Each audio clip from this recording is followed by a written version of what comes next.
বলে। শুভ সূচনা। Thank you.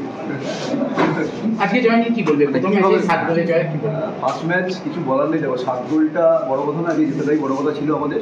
R first match আমরা কতখানি নিজেদের ফুটবলটা খেলতে পারছি, কতখানি নিজেদের ঘরানার ফুটবলটা খেলতে পারছি, সেটাই আজকে বেশি দেখাচ্ছিল। তবে যেটা অবশ্যই ইম্পর্টেন্ট, লিগে জিতেছি, এটাই বড় কথা। আমি 7 গোল বা 5 গোল এসব নিয়ে ভাবছি না।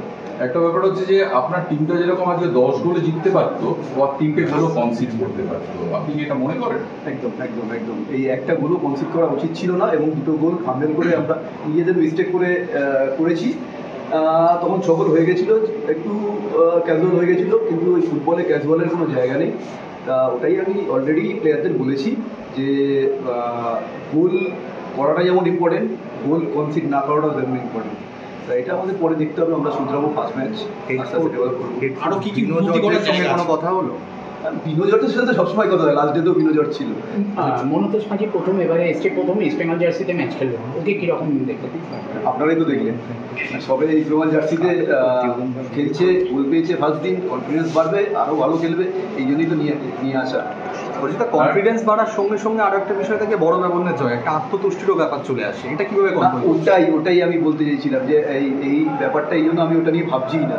সেই আত্মতুষ্টির জায়গাটা কোচেদেরই জায়গা, ওটাকে ঠিক রাখা প্লেয়ারদের, যাতে পরের ম্যাচে এই মানে রেজাল্টের কোনো প্রভাব না পড়ে, সেটাই আমরা চেষ্টা করবো। ঠিক আছে। একটা ব্যাপার হচ্ছে যে আপনার জেসিপিকে গত বছর 13 গোল করেছিল, ইস্ট বেঙ্গলের হাইস্ট করা।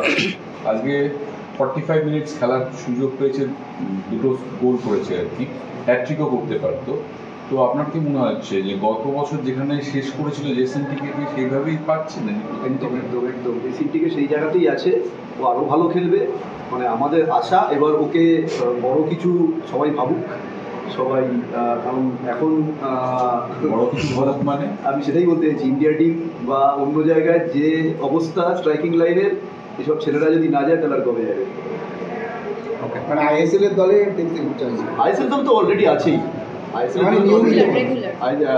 সে তো রেগুলার বা আস্তে আস্তে চান্স পাবে, সেখানে যাবে।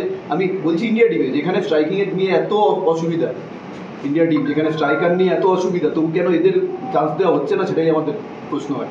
তারা কি শুধু ওই আইএসএলই দেখে? কারণ যারা ইন্ডিয়া টিম তৈরি করছে তাদের তো সব কিছু দেখা উচিত, প্রত্যেকটা জায়গায় কেরালা লিগ, ক্যালকাটা লিগ, এই জায়গায় মানে অ্যাটলিস্ট একটা হায়েস্ট লেভেলের লিগ হয়, সেখান থেকে এদের ওই জায়গায় যাওয়া উচিত বলে আমার মনে হয়।